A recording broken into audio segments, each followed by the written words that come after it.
sampean ora maringke kula munggah ning kayangan tak bedol wite ben dewa do ngelih kabeh ora mangan Prambertangga jiwa jambu diponirmala ulun jabut nyawa kita jabutan ora wedi aku untul ora tak jabute kok ming nyawa dijabut aku wedi ora wedi metu njaba ya ya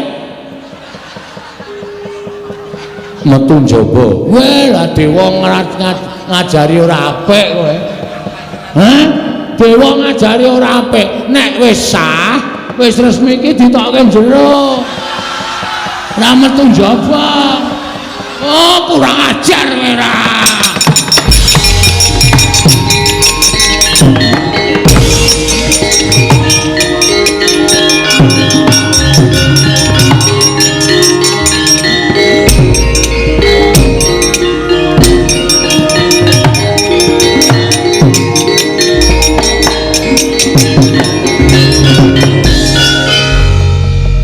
wedi ta Bathara Guru karo Pak kae iki ora wedi ning kae metu ning pelataran lumpukke dewa-dewa mateni kowe waduh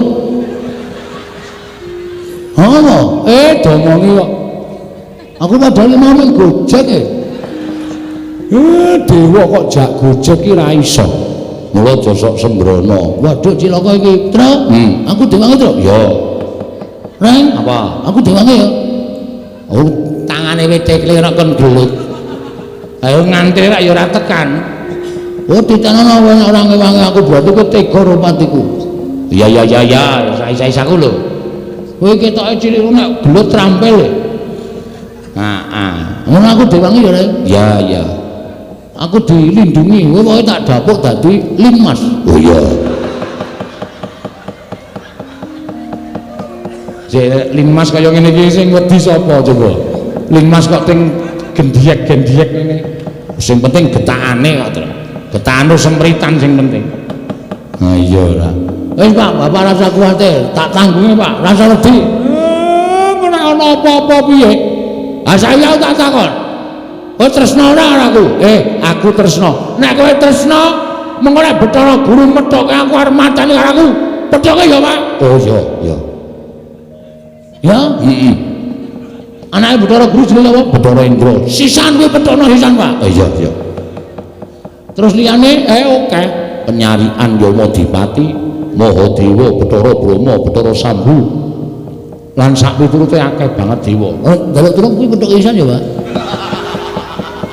wow coro trenggiling ngono misuwi kok ora wangun to, Geng. Kok mung kewan cilik-cilikan trenggiling. Arang-arang. Oh, cacing pita. Ha iso ora serem cacing pita. Tuna ya, Pak? Iya. Wis kono gak menyang. Hak kowe, aku tak turu dhewe. Aku nek dewane lunga aku digugah. Ora kena kaya ngono, kudu tanggung jawab telo bakarane. Enak kuwi. Tanggung perkarane kok enak-enak. Oh, siap.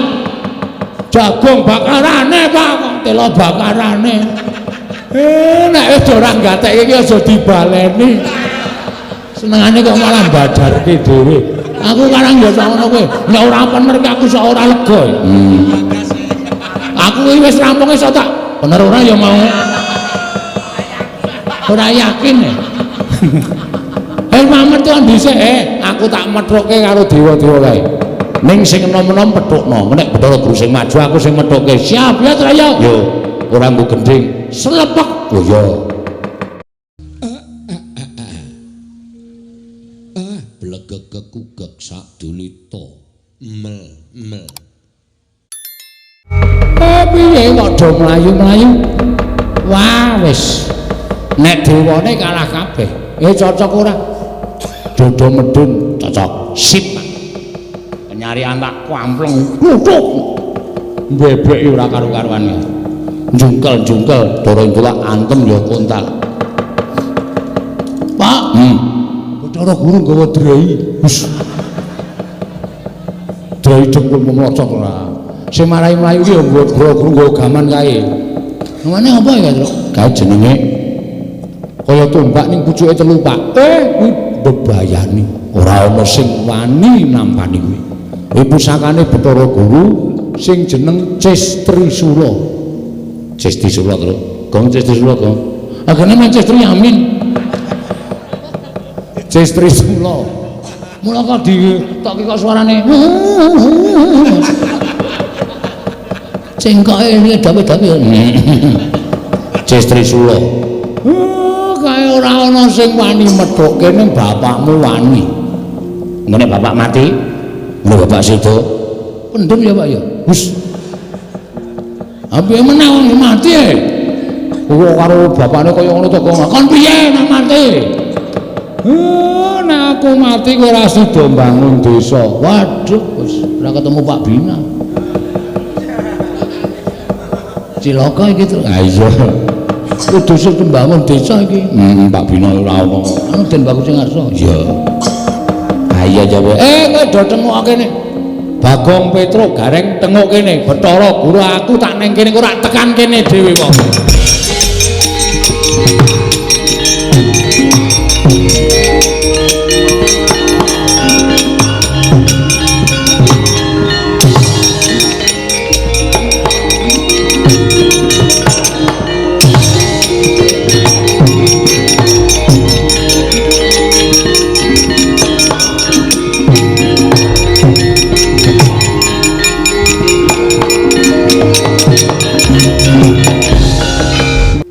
Kang Ismaya sakmenika sampun pantok pepuntaning tekad menawi Kakang Semar boten purun nyembah kaliyan kula paripaksa kula ngginakaken panguwasa minangka dados dewaning para dewa. Kakang Semar saat majanipun badhe kula tegakaken Kakang. Mbok sabar to Manikmaya. Dipeto nganggo nalar sing ganep ora sak kepenakmu dhewe ngono kuwi. Lah nek nganti iki engko do ngerti mongko iki ning jagat. Nek nganti Manikmaya ngerti mateni Semar, apa jeneng ora banger bajin asmamu? Sing padha wis weruh. Lah jare Semar iki kakangne Bathara Guru kok malah kakangne dipateni adine. Apa jeneng kowe ora ngreksa marang kalindraning Jawatamu? Apa jeneng ora kowe ngreksa marang asmamu? Aja nuruti karo mubal babaling nepsu, mubal babaling kekarepan. Nek kowe kepengin aku nyembah, iya aku tak nyembah, ora apa-apa. Wong sejere kowe kuwi ratu, ratuning dewa. Aku ming derajate wong cilik ming Panakawan. Wajibe ya pancen kudu nyembah. Ning ora nang kene to, kowe jaga asmamu, aku tak ngreksa jenenge Semar. Menika saestu Kakang. Aku kok tau goro ki goro kapan? Lajeng keparipun Kakang Semar neng kayangan. Wonten kayangan. Aku tak nggawa anakku gareng karo Petruk neng kayangan men do weruh kabeh dewa-dewa anak-anakmu nek Semar nyembah karo Bathara Guru, Semar ora duwe niat wani karo Bathara Guru. Menika saestu. Tenan. Gareng melu, nggih Pak. Petruk melu, nggih. Aja wedi mati. Mati neng kayangan ra apa-apa, sendika. Sendika Pak. Pak aku piye Pak? Kowe nang omah wae. Engko ndak ora kelakon lehmu bangun desa. Waduh, kancaku sapa Pak? Engko golek kanca. Terus melu kowe. Aku melu kowe. Gareng melu kowe. Wong telu lunga. Heeh. Rampuke kewajibanmu bangun desa, mengko ra. Kowe isih dibutuhke dening para masyarakat padusunan kene. Nek ora bali, ora apa-apa. Teges aku mati. Waduh. Ngopo kok jewek-jewek iki? Aku arep wani karo bapak ning aku sayang karo bapak terus. Ayo wis ben. Kadang barang kok ya mati. Iya wong derek bapak kok ya. Alah, Dek. Ora kesaur utangmu. Wis ben kok wis tak ikhlaske. Kowe barang ya mati terus. Asik. Lho. Kok asik iki piye? Bojomu ayu e. Oh. Cahe Dian. Aku pancene Dian. Mau gedeng ora. Kowe tenan saestu Kakang Semar. Aku kok ngapus iki. Wis to, ayo. dina iki budal bareng. Aku tak ngejak anakku Gareng karo Petruk Bagong men ngrampungke gaweane. Nanging menawi mangke Bagong sampun rampung pedawalanipun badhe kula pethuk, kula inggihaken wonten ing kayangan. Kula sampurnakaken sareng kalian panjenengan kula susulaken kalian kadang-kadangipun ala Gareng lan Petruk. Sakarepmu. Nek Bagong gelem. Bagong kok nek wis rampung bangun desa karo dipethuk karo Bathara Guru. Asik. Kowe arep diunggahke ning kayangan dipateni dicampurke karo Gareng karo Petruk. Wis ora apa-apa ora masalah. Sing penting kewajibanku rampung kabeh. Wis ora bakal piye-piye aku. Nggih kula ngestakaken dawuhne ngestu lho dipethuk lho. Iya ulun pethuk. Nek saken beto tosa. Lho. Guru kok nggo tosa ora. Ya ora mungkin ora dewa ya. Monggo Kakang Semar kula dherekaken minggah dhateng kayangan. Ayo. Ikhlas nggih Kakang. Ora ikhlas sebab apa? Urip ora are tuku, ora are utang kok dadak ora ikhlas.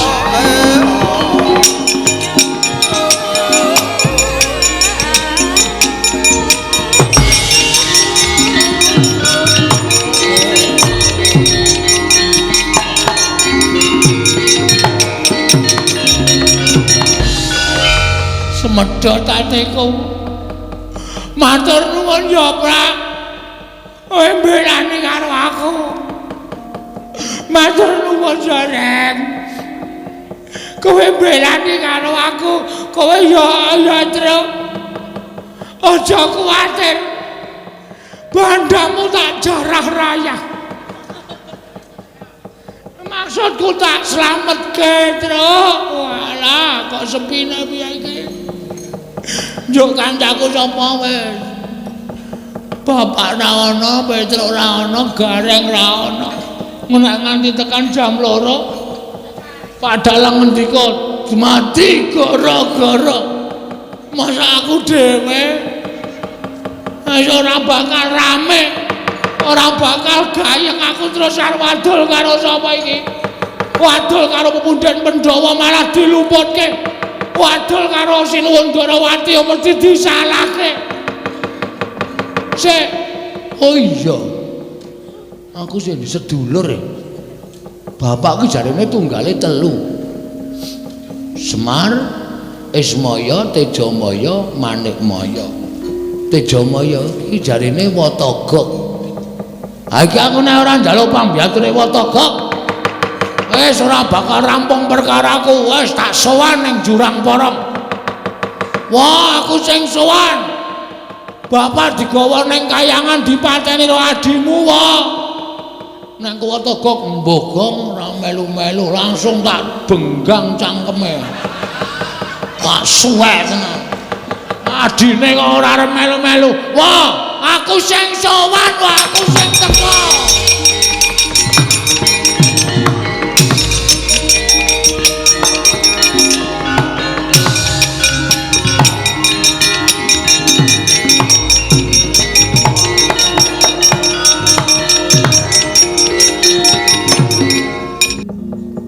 Iki ora pangling rak Bagong to. Pakde Lu ngopo? Ora kaya biasane kowe iki sowan ning kene kok teko-teko kok malah sajak kaya wong bingung. Wedan tambah sugih kowe. Iya. Ya nderekke ratu-ratu sabrang kok ya Gong. Ora le nyolong. Wis. Mbaya sing apik nek apa pakdemu ku ndang tau tate nyolong po. Ya syukur nek tambah sugih. Waduh. Nek tuku kapan ya, Pak? Kok di jam dinding gede banget kae. Mbok wis satu gagas. Tapi ewo, gelem po kowe? Gelem. Beken ku nek bali gawanen. Tenan? Heeh. Matur nuwun ya, Pak. Ya, ning kae ming plastik. Jame ora ubah, ya ming jam 5 terus. Oh, piye nek upama dikeprokke kowe, Pak? Wah senengane kowe iki nek njaluk digaeki nek diblakani nesu. Anggo abrak apa? Jam plastik kok diwenehke ora. Ora ngopo, eneng ngopo Pak gawe tratapan pakdemu. Apa? Ngopo? Aku amatur karo kowe, Pak. Ya Ismaya. Heeh. Iki mau digawa ning kayangan. Njaluk Semar kaya nyembah karo panjenengane. Semar arep nyembah. Ning aku sing mengeng. Oh, aku ora tegel ya bapakku di ngonane. Ha iya, tur dasare ya tuwa bapakmu ro Bathara Guru. Ha iya. Nesu Bathara Guru ngetapke para Wadyabala Dewa. Oh. Krija Sang Bagong. Waduh. Dewa tak undurke kabeh. Kabeh. Ming siji nding. Sapa? Yang Madipati. Penyarian kalah karo Gareng mergo penyarian ora nggawa cap. Oh iya. Bathara Indra kalah karo apa jenenge iki Petro. Ayo Madipati arep njabuti wong desa. Nah aku sikat-sike. Kalah. Kalah. Mundur. Bathara Guru maju ngamuk. Gawa apa jenenge? Apa pusakane Bathara Guru apa? Lah sing bentuke kaya ngopo? Sing pucuke telu lho. Cis Trisula. Udu es. Cis. Kok es ora? Heeh, Cis Trisula. Aku Gareng Petro mundur berlindung di bawah ketiak bapak. Bapak wangsulan, Bathara Guru adreng arep mateni kabeh sing nang kono. Bapak muni sabar Bathara Guru. Nek kowe kepengin mboyong karo aku ayo, aku dipateni ning munggah ning kayangan aja ning kene. Nek ditonton piye akeh, kowe ora iso ngreksa jenengmu. Bathara Guru kok mateni Semar iki ra do. Lho, Bathara Guru kok mateni kakangne dhewe. Mula terus bapak duwe penemu nek ayo aku nek arep pateni ana ning kayangan. Dadi ora ana wong weruh, sing weruh ming dewa-dewa tur ora wani tumindak apa-apa mergo dewa-dewa do wedi karo kowe. Bapakmu ning ngono. Heeh. Terus bapak saiki munggah nang kayangan karo Gareng karo Petro. Aku kon keri ning donya, jarene kon ngrampung kene aku arep duwe gawe bangun desa. Weh, ngono ta? Lah terus kowe mrene ngopo? Mrene arep njaluk tulung karo kowe apa Togop? Aku ditulungi bapak digobali apa? Nendi? Nang omah. Sampeyan tak tuwa dhewe to. Jare mbiyen sampean karo bapak karo Bathara Guru ki kedadian saka telek. Us. Anu telek tenan mrene ngendhok. Oh, ayo. Sampean kulite, bapak putihe, Bathara Guru kuningane, ha ta? Heeh, teleke dadi mbilung.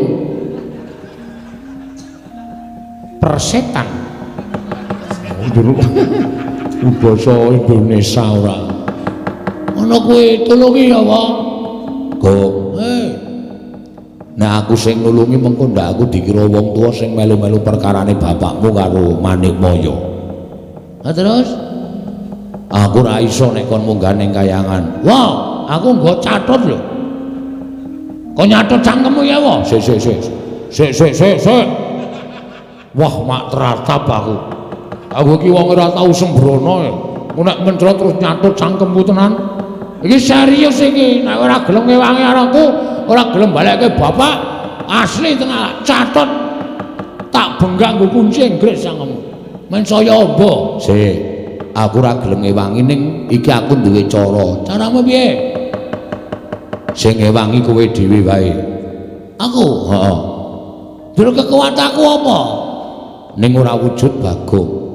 Lho, wujud apa? Nek wujud Bagong ku ndak ketok nek kowe nulungi wong tuamu. Terus wujude kowe wujud sapa wae sakarepmu. Engko tak nehi daya kekuatan kowe munggah ning kayangan kowe dadi wong digdaya. Yakin? Iya. Saiki pengine dadi sapa? Aku sing dadekke kowe dadi sapa? Dosamu kok? Moh. Iki Ratu Angkara Murka kok dadi ya sing apik-apik. Dadi sapa? Milya. Setyaki. Mah, ndak jotosan terus aku wegah. Ah sapa? Kok Abimanyu. Ah iso ora, bagus malah kecentelan rondo pirang-pirang rekoso ling ngragati men. Ming wong kere kaya ngene. Ora jane nek tok seneng iki pengin dadi apa? Nek siwa iso ndadekke aku, njaluk dadi Raden Werkudara wae. Wah, mbok ora sing aneh-aneh, Gong. Kowe iki mung cilik kaya ngono kok. Berarti ora iso. Nek iso dadi apa-apa iso. Iso le iso ning boyo triyane. Ora, catet cangkemmu. Yo tak dadekke. Tak dadekke. Wah, kok ancamane ming cangkem terus to iki. Apike cangkemmu wae? Iso kemlebet kaya gendera ya. Oh ya ben ora. Wis wani dadi Raden Werkudara. Wani, nek ketemu Raden Werkudara tenan kowe nanggung dhewe perkarane. Tak tanggunge. Wis gak wis, aku piye carane kok? Ngadeg. Ngene. Sedakep. Ngene. Merem. Melet. Ah catet ya ora. Rasa nggo melet, rasa nggo melet. Wis ngampet-ampegan tak cipta. Ya, tenan lho. Iya. Ngapusi atuhnya tenan. Ora. Dibuat jadi anjing saja kok. Kuwi borokan muni piye iki mau? Tak klithiki ndasmu kowe. Mulung aja tok beda iki nek wong nekat kan lho iki. Nek nekat nyemelangi. Wis tak suwunke ngersaning Gusti ya, muga-muga kasembatan panjang kamule. Tan samar pamoring sukma sinukmaya. Sinumaya winayu wingasepi.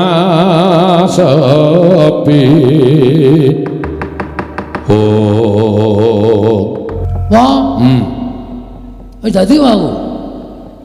Kok kaya tanganku tambah dawa, sikilku tambah dawa, guluku tambah dawa, apa-apa kok tambah dawa.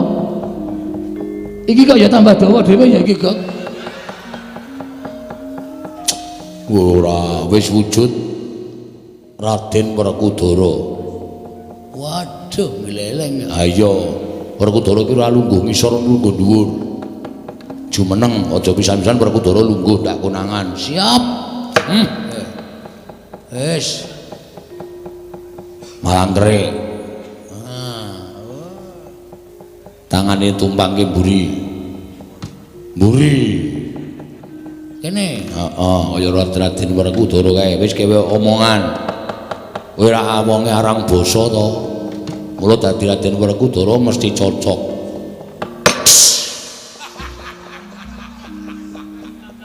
Ngopo kuwi? Werkudara ini arep omong ngeses e. Aku kaya ban gembos madhes ngono. Ngono. Wah. Ora wangun gong. Gedhe kok ya suarane. Iki paling gedhe. Ngampete iki pisan. Suara wetenge. Coba digedhekke meneh, didehemke mbok menawa ana regetane. Kene lho. Kene nggo tada itu. Wes.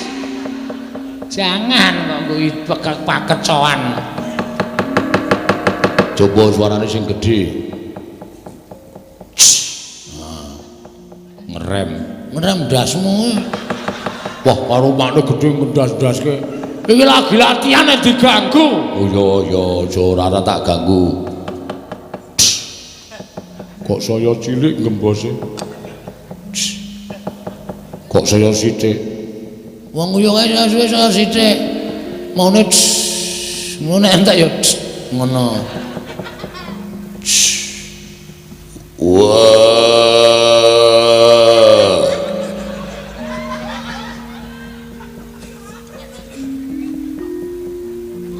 Jlimer, jlideng kakangku. Kok kayane kurang gedhe, Kong. Kok sik. Wah, saya sithik pisan. Wah.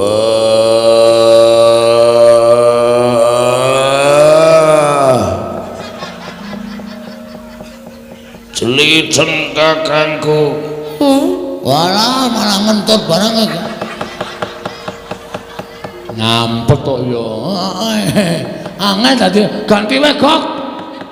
Ganti Ndara Kresna wae. Moh wis ora iso wis kuwi ya kuwi. Waduh iso konangan ya. Bahasane biasa wae ya iso karemu.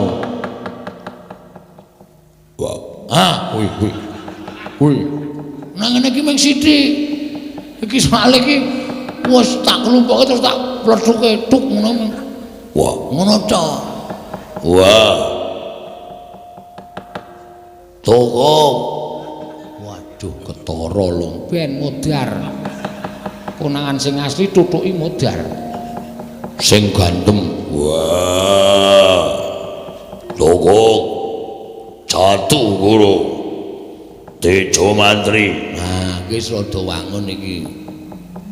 Aku aja watuk. Mampet tegok bajigur. Angel ra jama-jama sana kangelan aku. Wah ya wis sakarepmu ora. Wah. Ora nrimake pono kawanku. Semar Garek Petruk digawa ning kayangan. Tokok nyilih cangkemmu. Warga ngopo to ya?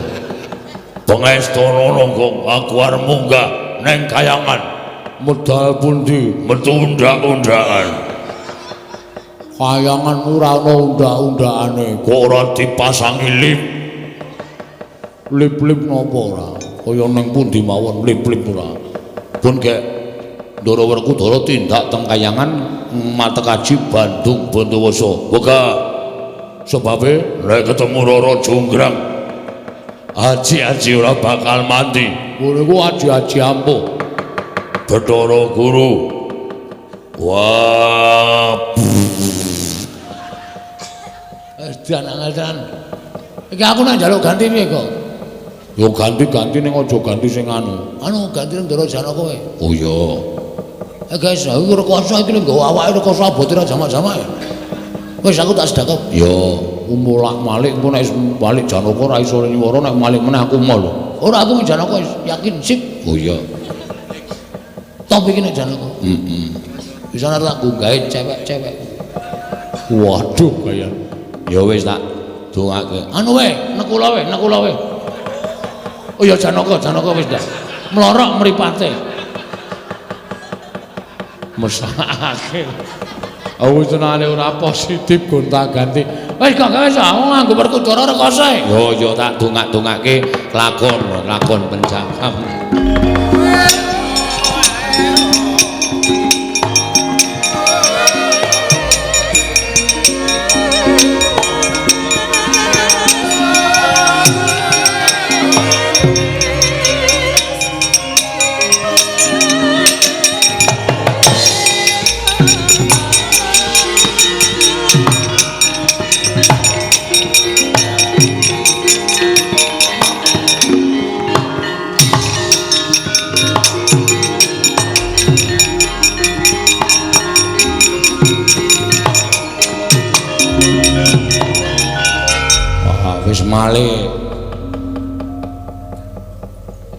Wis malik toga.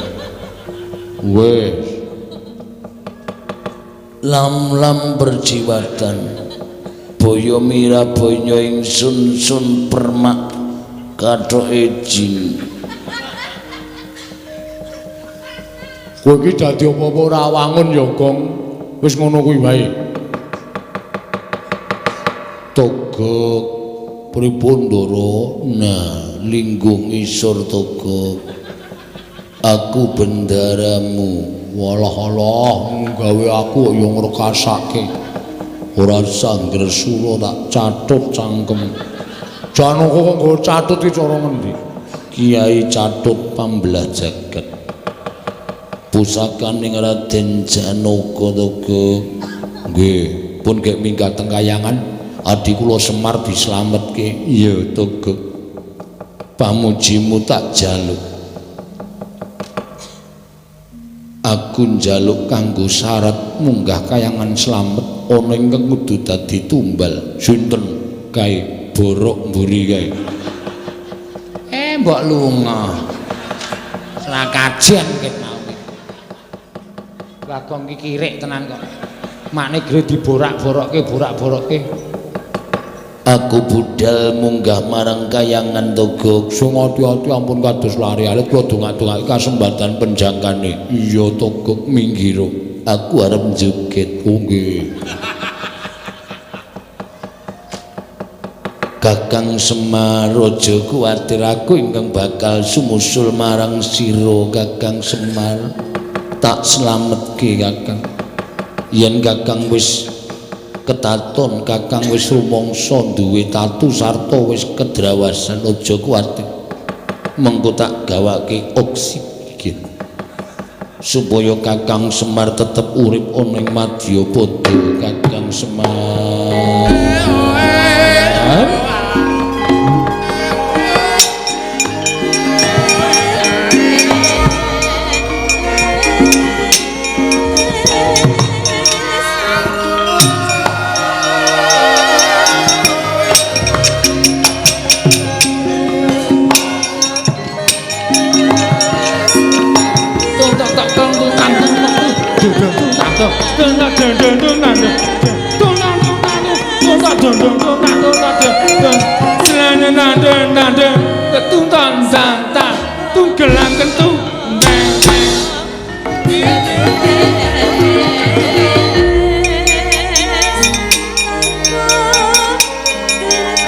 Ae Janaka mendem kowe. Jogete kok sapunake.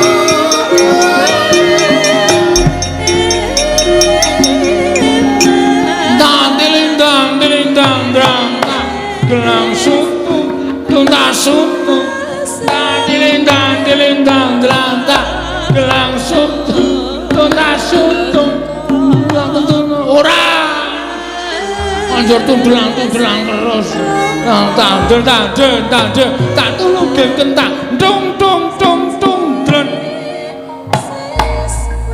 ramu,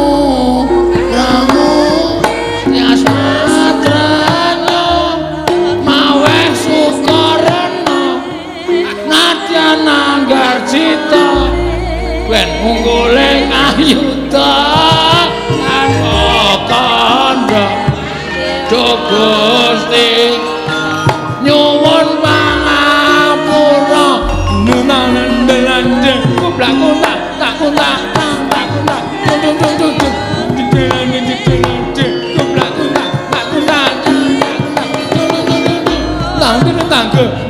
gelang ketaning gelang tandang tak tuje tuntak tegenong tak tak ketudel tekuntak tegenong tak modar kowe bingung apa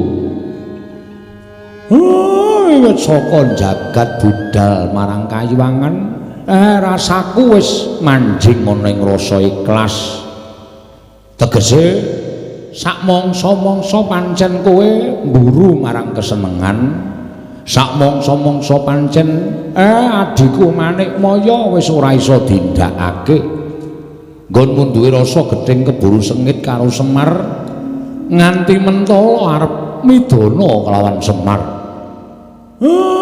tak ikhlasake aku ora apa-apa ning kaya ngarep aku saguh nyembah karo Bathara Guru sing angka loro yen sakwise aku nglakoni aku njaluk kowe utusan karo sawijining dewa anakmu supaya mudhun ana ing pringapus papan pernayananku Bagong maringna pelem pertangga jiwa jambu dipa nirmala men supaya kasembadan penjangkane anakku tiwas tak rewangi totoh kaya ngene ning nek kowe ora maringi apa sing dikarepke Bagong lah aku ya ora lila mula sing sak traju sing sak bobot Nadyan sak temene bobote ora padha. Ning tumrap kowe yen tata anggap bobote padha antaraning Semar lan Woh Pertangga Jiwa lan Dipa Nirmala, aku ora apa-apa. Ah, dasare aku ya wis kewowogen urip ning jagat. Aku wis kewaregen nyawang marang polah tingkahe menungsa ingkang wis pancen wegah nampa wewarah nampik pitutur becik. Kakang Semar, piye? Nuwun sewu. Jebul sasampunipun kula prapta wonten ing Bali Martya Kundamani. Ketingalipun wonten daya ingkang amalik dhateng pemanggih kula Kakang. Penemu sing piye? Ingkang sekawit kula menika tansah gedheng kaliyan Kakang Semar. Krana rumaos kula satunggiling titah ingkang boten nggadhahi tata krama kaliyan nalindraning para dewa menika namung Kakang Semar. Nanging sareng dumugi wonten ing Datulaya utawi Bali Martya Kundamani tumuli tuwuh raos tresna asih kelawan Kakang Badranaya. Mila sarawuhipun Kakang Semar wonten ing Kayiwangan boten badhe kula patrapi paukuman, nanging malah kula rengkuh kados dene nalika kula lan Kakang Badranaya inggih Kakang Ismaya tasih sami-sami gesang wonten ing Kayiwangan. Kakang, kuwi tenan apa piye? Lair batos monggo kula aturi amriksani dhateng manahipun ing ngrayipun Manikmaya mboten wonten ceceking raos kula nggadhahi raos gedhing keburu sengit kaliyan Kakang Badranaya. Syukur. Yen ngono dewa ngelingake marang kowe Manikmaya, syukur Gusti wis maringi pepadhang lawan atimu ingkang sekawit katon peteng, ingkang sekawit katon nglamuk. Ning bareng tekan kene kowe duwe penemu sing kaya ngono. Syukur. Lah terus apa pancen kowe ya arep maringake apa sing dijaluk dening Bagong? Bagong menika atmajanipun Kakang Ismaya. Ateges menika tasih kula warga kula piyambak. Ateges menika ugi tasih atmaja kula piyambak.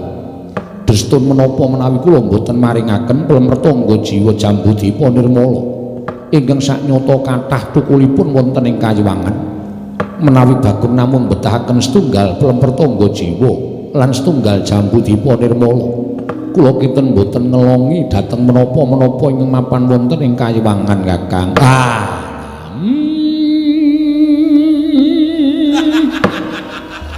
atiku seneng Manikmaya. Ya ngono kuwi sing dijenengi nalindraning para dewa, adil para marta. Yen kowe duwe watekan sing kaya ngono kuwi janjane titah ki ora usah mbok surung-surung tok nyembah kowe. Mestine wis padha kanthi ikhlas lahir batin bakal nyembah kelawan kowe Manikmaya. Kencang marudaya Pak Pong syukur di.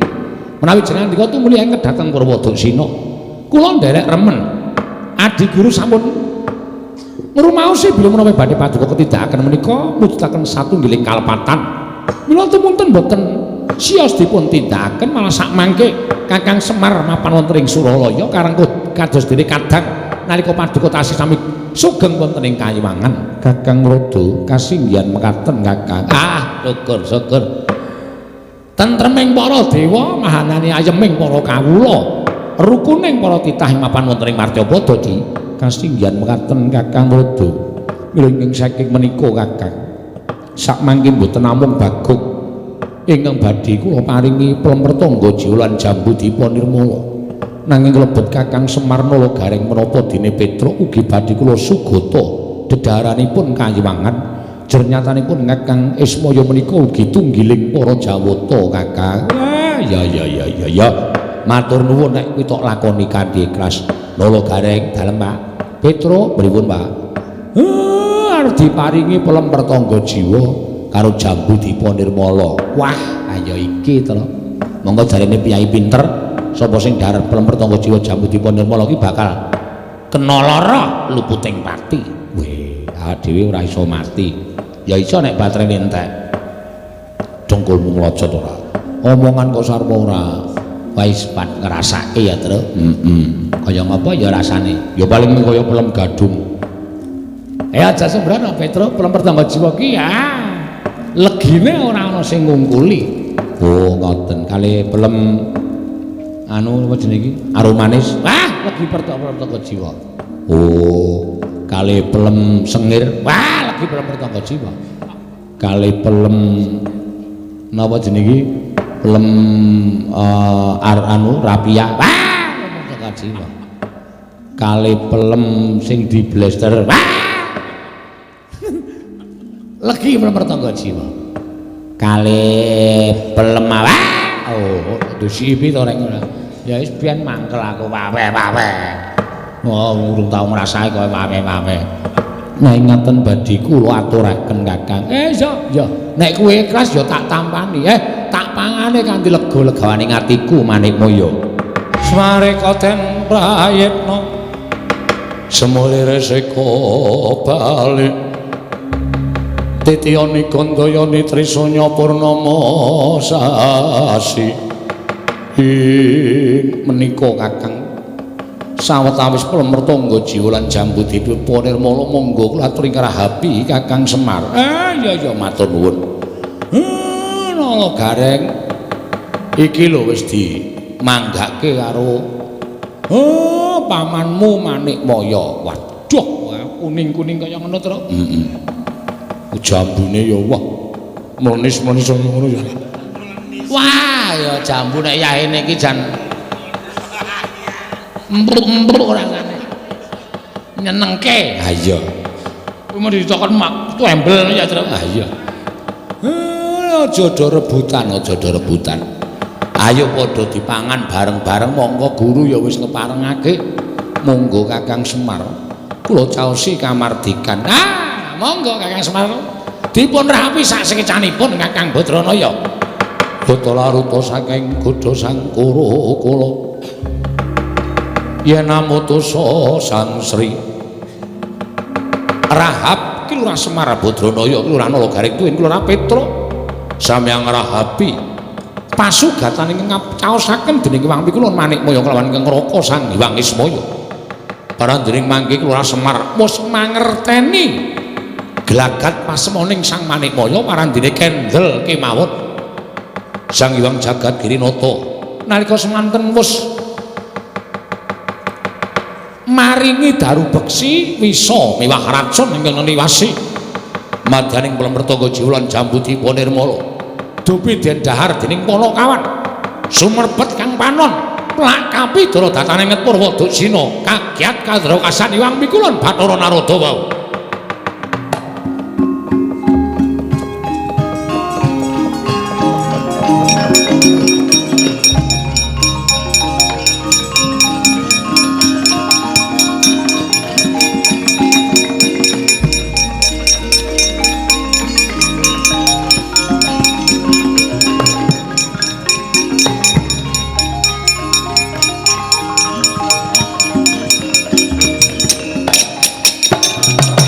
Yo.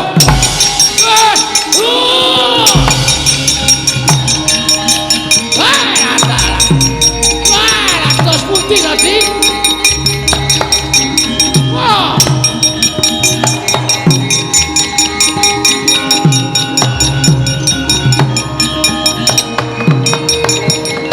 Wah, panjenengan menika pancen wah. Nuwun sewu lho, kula menika sampun remen panjenengan menika sedahipun sampun emut Purwadasina. Nanging sareng pelemertangga jiwa jambu dipun ora dipun dhahar dening Semar Nalagaring lan Petra. Lah kok sami bengok-bengok. Tumunten sami katriwandan boten eling Purwadasina. Nuwun sewu lho, nuwun sewu. Panjenengan menika sampun napus krama kaliyan ingkang Raka piyambak inggih meya Sang Hyang Ismaya. Ngantos mekaten kedadosanipun menika dados pundi menawi mangke wonten tantrimanipun ingkang karya jagat dhateng tumindak Paduka Adi Pramila Banaguru menika ingkang badhe nanggal sinten to Bidi?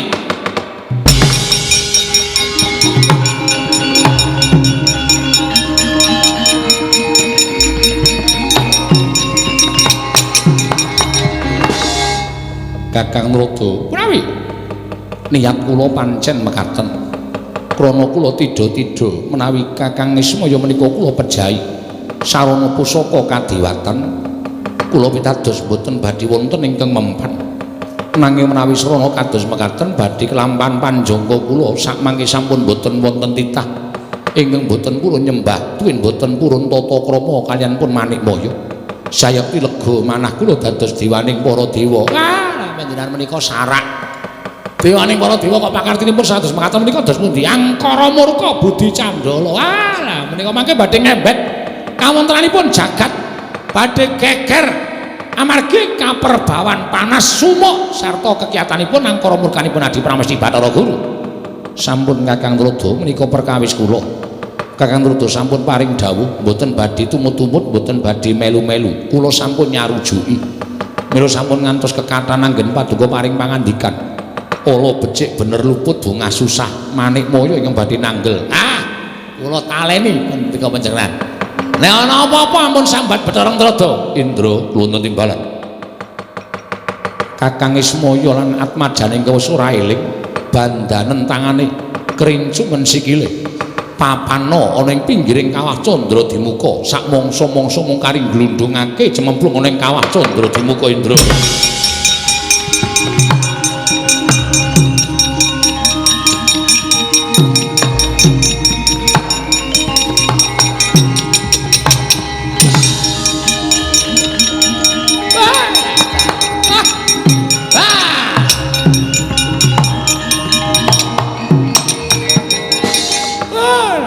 Giris ati kula. Nyumuri kelapan kados mekaten menika kok melang-melang kaya ninggal jejabang wonten tepining Balumbak. Panjenengan sampun nindakaken suwiji-wiji ingkang ngregeti dhateng kasucen kayiwanget.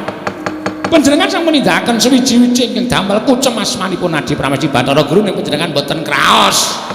Namung mburu dhateng pepinginan ing nyatanipun menika mangke badhe damel srana anggen paduka badhe kejlungkuh wonten juranging kasangsaran lan kewirangan. Inggih, badhe kula tanggel. Ah, pancen angel dikandhani kok. Heh, pripun tadi dados mekaten menika kawontenanipun? Upami dinten menika mboten wonten ing ngemalsaken dhateng Kakang Semar ning hukum karma menika tumindak lho, badhe kula tanggel. Waduh, dan tobat-tobat. Apa-apa kok didodo, apa-apa kok didodo. Monggo durung karuan wis kelakon. Lelakone kelakon ana. Imbal balike panjenengan mboten saged dodo dhateng kawontenan. Ah, wis sampun kula mboten tumut-tumut.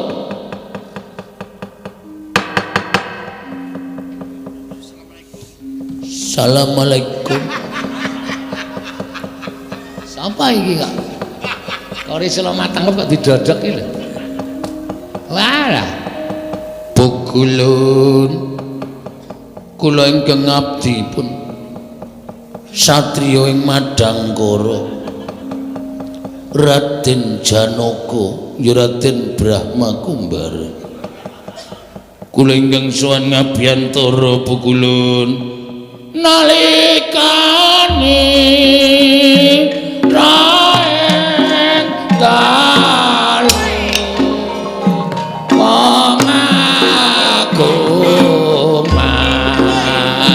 sana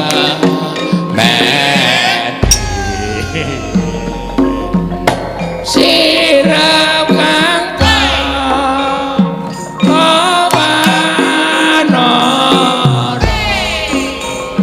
sadaya wis sami oleh nadyanali sudan sono gong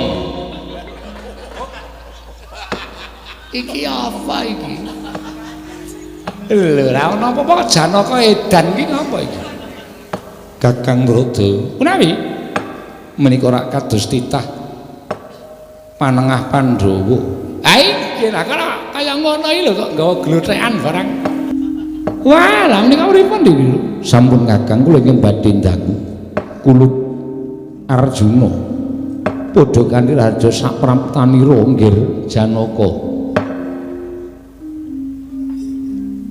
asu anu Amit pasang kaliman tabik tinebina ngiloduni dumawaing tawang-tawang Pukulun ingkang wayah pun Arjuna ngaturaken bekti kula kunjuk ngarsanipun Wangadi Pukulun ya Janaka Luntompa pangestu ulun Tampanana Janaka kula cancang pucaking remi weni dumawaing wijang rumeketing werdaya saestu andadosaken cahya nur cahya ndadosaken giri patembaya yo Arjuna giri patembayane sapa kula piyambak mboten mangertos Pukulun Janaka Wadaraja sak prata kita Pukulun Bathara Teka Narada wilujeng niring sambikala bektos kula kunjuk Pukulun bekti iki aja dibasake bekti ngono aja bektos inggih ulun tampa pangestu ulun Tampanana nggih kula pundi jimat paripik dayanana ing kasantosan Pukulun ulun tampa pangestu ulun Tampanana nggih Pukulun Arjuna wonten dawuh Pukulun Bathara Manikmaya apa to sababe dening kita swanana ing Kayiwangan mboten wonten sebab akibat ingkang jalari kula sowan wonten ing Kayiwangan namung nampi pelaporanipun saking sekretaris desa menawi Kakang Semar lan sedaya para putra-putranipun menapa pasang giri kalersan kaboyong wonten ing Kayiwangan Pukulun iya Arjuna apan kepara nyata lamun Kakang Semar ndak boyong marang Kayiwangan menawi dipun keparengaken kula badhe nyuwun arta nyuwun priksa Pukulun kenging menapa Kakang Semar dipun boyong wonten ing Kayiwangan kenging amarga ana bab ingkang bakal ulun tibakake kelawan Kakang Semar menika ateges menapa satunggiling prahara utawi perkawis pidana pasal 323 ingkang dipun lampahi dening Kakang Semar menapa kedah nglampahi kalih dasa wulan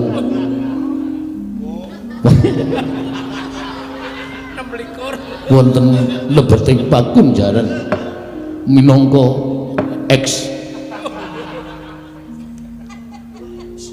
narapidana kanthi kasus penusukan iki kok sajae kaya Udu Janaka iki Janaka omongane kok teng pletot ora karo-karane sapenake dhewe iki menapa inggih mekaten Pukulun Arjuna wonten dawuh Arguru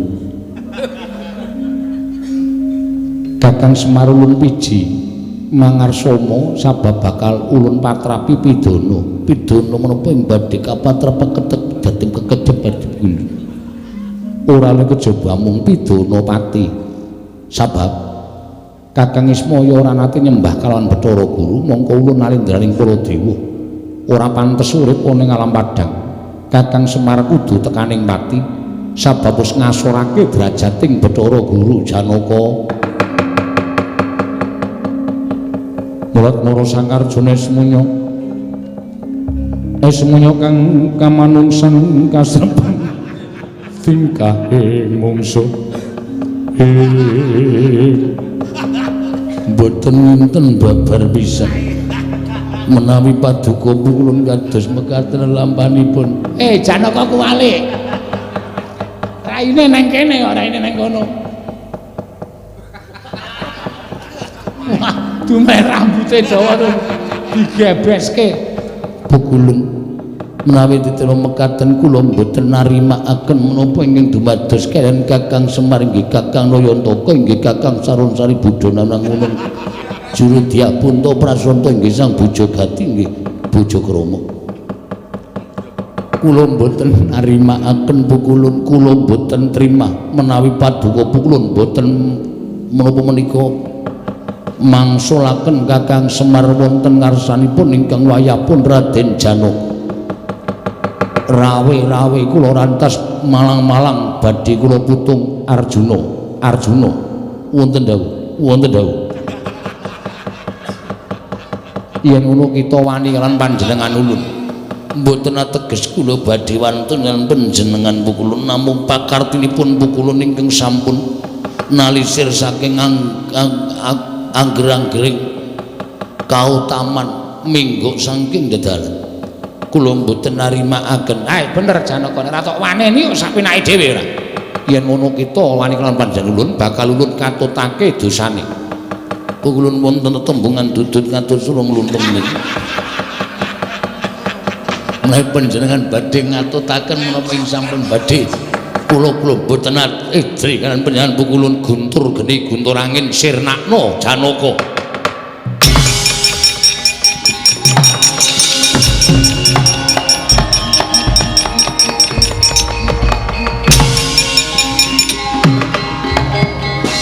Pukulun sareng panjenengan ngedalaken guntur geni guntur angin kok widodari sami bubar piyambak-piyambak. Menika badhe wonten pundi Pukulun? Widodari ki nek yaene do kepoyo. Lilan ono kula nderek. Ora kena kok melu yar ngopo? Pukulun sampun dangu kula mboten sumerep. Sampun wonten 3 bulan menika Pukulun. Saben dalu mboten sapa wonten ing griya Pukulun. Kakang Trata, punapi? Lah kok aneh.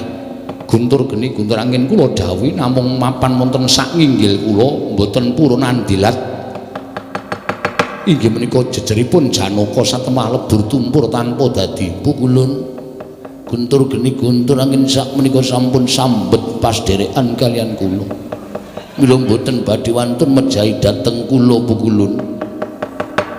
Arjuna kula wonten paring dawuh Cis Trisula lakon bedah dodo kita. Monggo kula trinamakaken Pukulun.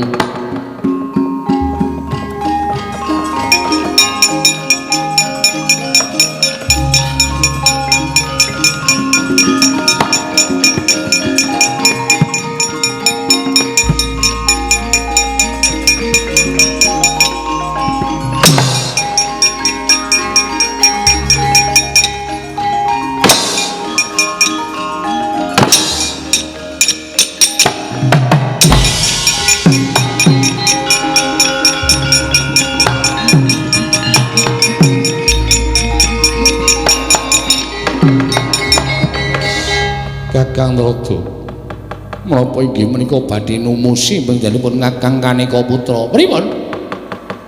Cis Trisula mboten tumama, Janaka malah ketingal mesam-mesem kados mekaten. Wah, lah kok elok bocah iki. Lah kok dadi kaya ngono kekuatane. Pukulun panjenengan dawuhaken menapa menika namanipun Cis Trisula. Cis Trisula kula mboten kraos Pukulun. Lah banjur aku kudu piye Janaka menawi kita panjenengan Pukulun mboten ngunduraken Kakang Semar lan sak anak-anakipun. Pukulun kula mboten nrimakaken. Paduka Pukulun tetep badhe kula ajar legane ati kula.